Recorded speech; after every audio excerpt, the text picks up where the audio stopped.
Hello everyone, this is a guide for Rogue Lineage for beginners playing Rogue Lineage. So when you first start off, you're going to want to look for mana, or get mana, which is this bar over here. I just realized I started this in a very stupid location. So since I'm here and I have to do this regardless, well, there's a glitch you can do. I've said it on a couple other videos, but basically you run or walk into a wall and press Q and space at the same time until you get through the wall. It has to be a somewhat thin wall in order to get through it. So you can glitch through walls like that. Like, for example, you can do it to this wall, but you can't do it to this wall, it's too thick. Alright, so there's another glitch you can do that's similar to that, where you just put, to get through walls, you just put your face into the corner of a wall, and then you go to where, like, you can kind of see that your face is inside the wall, and then unshift lock. In order to do it, you have to put your face into the wall, shift lock, make sure you're shift locked, unshift lock. So now you're not shift locked, you're putting your face in the wall, shift lock.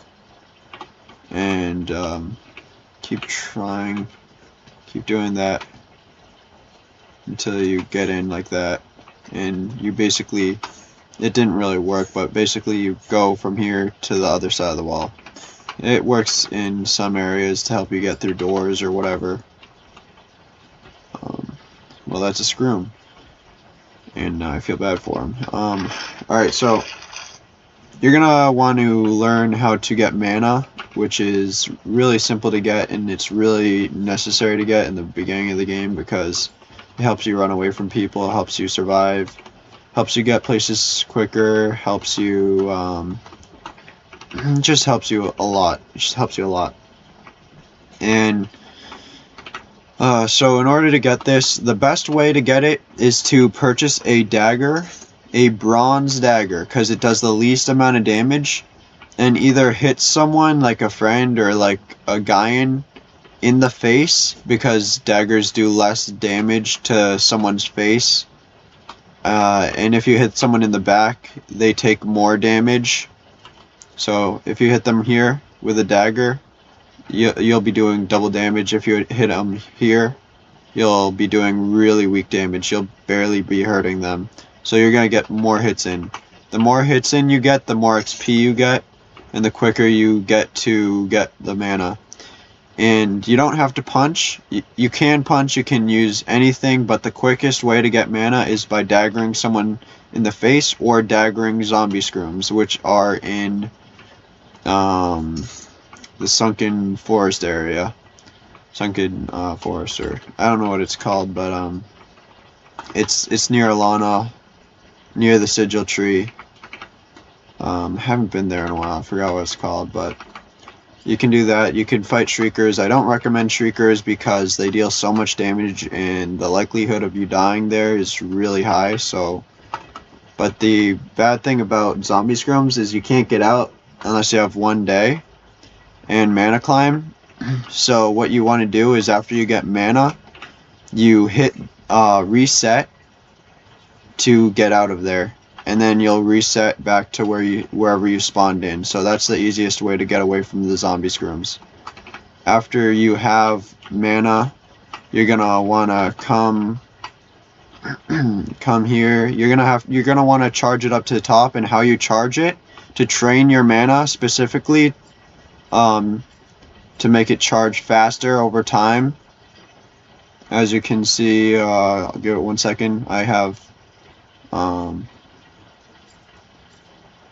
4. It makes 4 little noises when it goes up, and the more you charge it, the less noises it makes, which means it's going faster. And when it has like 3 or 4, it's about maxed out. Depends on the race you are. If you have 2 times mana, speed, then it will probably be like two ticks or 3 ticks. So in order to charge it, you have to do this. You have to bring it all the way to the top and then keep spamming it at the top, and that will upgrade it.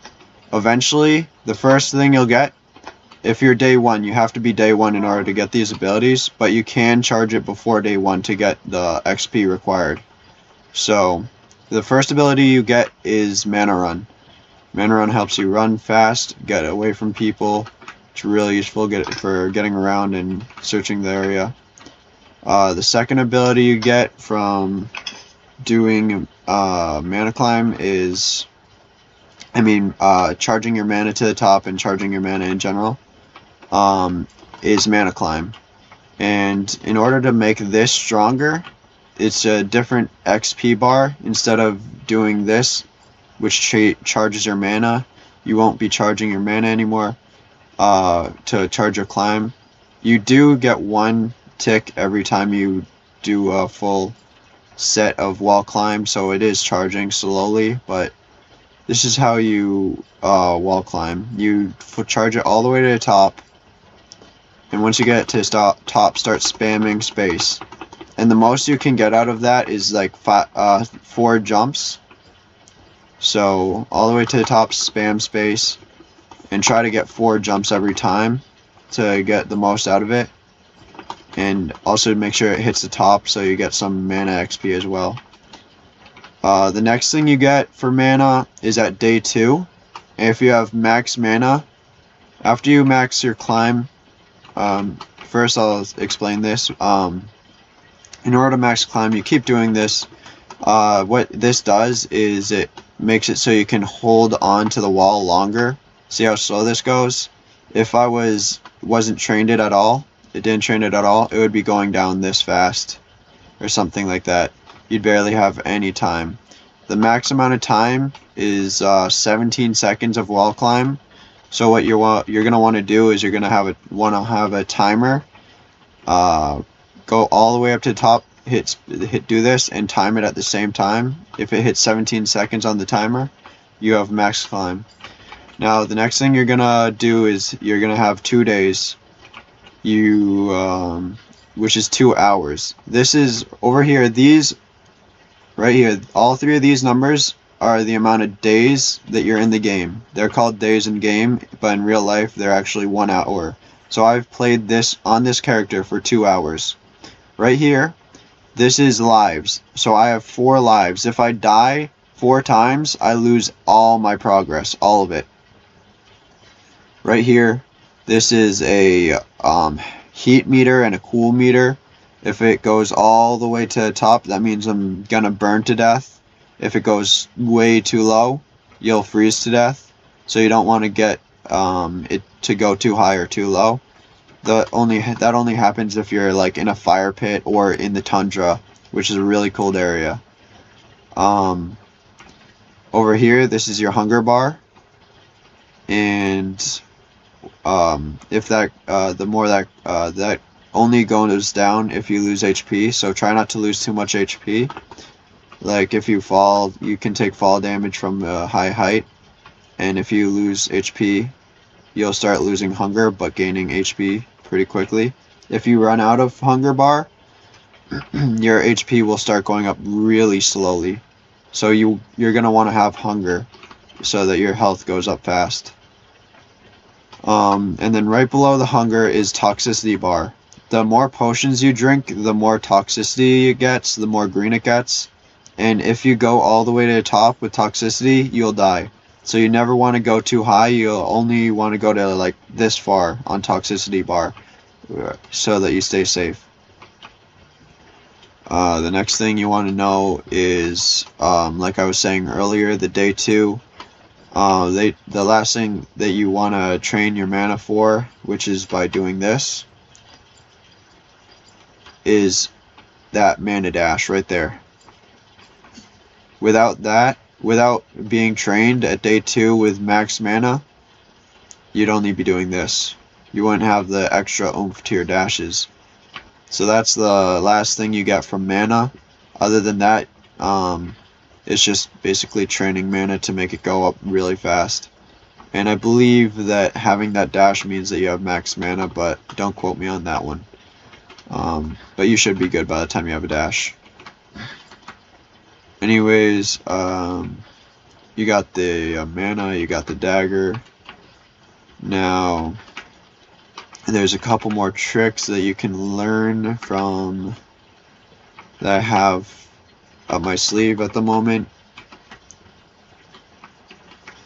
Alright, so in order to stay safe or get away from someone better without anything, you don't need to have mana or any of this, all special stuff, in order to get away from someone. You can just have normal run and be a fresh spawn. All you have to do is you have to just run, sprint, Q, space, and you have to do it like right after each other. So sprint, Q, space. It's kind of hard to do it on this. It's easier to do it on a... You can only do it on a slant because you're pushing yourself into it with Q, which makes it glitch into it, so when you press space, it launches you up. So it only works on a slant, and it allows you to get up to high places like this, to where people can't get to if they don't know about it. And also, it can come in handy for just getting around easier.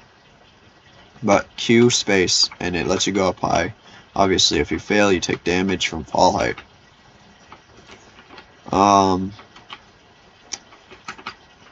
I believe those are the essentials for getting started. I wouldn't recommend you go all... I mean, you know, I guess it's fine. Either way, if you go all the way into maxing out your climb and your mana fully like I did before you do any like progression, I guess it's fine. But progressing at the same time as you like charge your mana is also a fair idea, but I normally just max everything out with mana before I start progressing so that I can get away from people.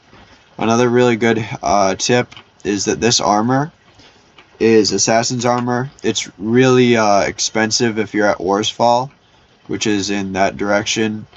Sure, you might not know where Orsfall is or the name of it, but it's in that direction. This is Alana. You go up there, there's Orsfall. If you go to Sentinel, which is up this parkour course, which is really difficult, I wouldn't suggest it if you're not really good at parkour on this game because you're going to fall down and possibly break a leg. But if you think you can do it, get up here and then go straight through the door and across the bridge, Cardinal Bridge, and Sentinel will be on the other side of the bridge. Inside Sentinel, you'll find in one of the rooms that there's these robes for 25 coins. It allows you to run faster so you can get away from people and survive. Another good piece of armor that you can find in both Renova and Alana is wall climb armor. It helps you climb faster to get away from people or just to get into Tundra and make that an easier thing, and that's like 15 silver and it's found in here. Trinkets are really easy to get. They're just scattered around the world. Like there's one right here, there's one right there. Just gotta look around. I don't want to mess with that guy. That guy's a Sigilite, so there's a good example of people you don't want to mess with. Like sometimes you see someone that that looks like a fresh spawn. They're not. Like that guy's a super class already. Don't want to mess with him.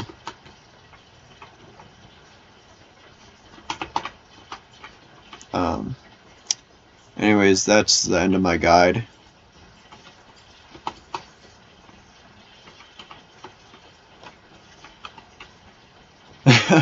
Anyways, yeah. That's another good hint. You want to Alt F4 if someone's coming after you, if you're not in danger. If on the top of your screen it says that you are in danger, then I suggest you keep running. That in danger sign will stay on the top of your head for about 1 minute. If sometimes it lasts a lot less long because they didn't directly hit you. But if they directly hit you, it'll take a minute for the in danger sign to go away.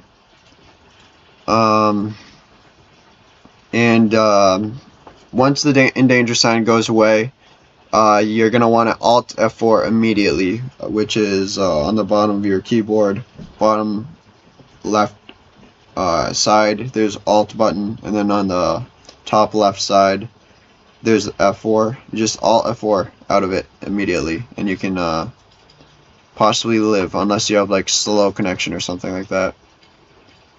And as you can see, I lived. I didn't have to waste a life. I didn't really want to fight him because I was in the middle of a video and I'm lagging, and it's not very good to fight a sigil knight with a bronze dagger. So anyways, I hope you enjoyed. I hope I can help you progress like this with this video. I'm gonna get out of here before I freaking die. Alright, well, hope you enjoyed. Hope you can progress quicker and easier. Hope you have a better time playing this game. I'll see you guys next time.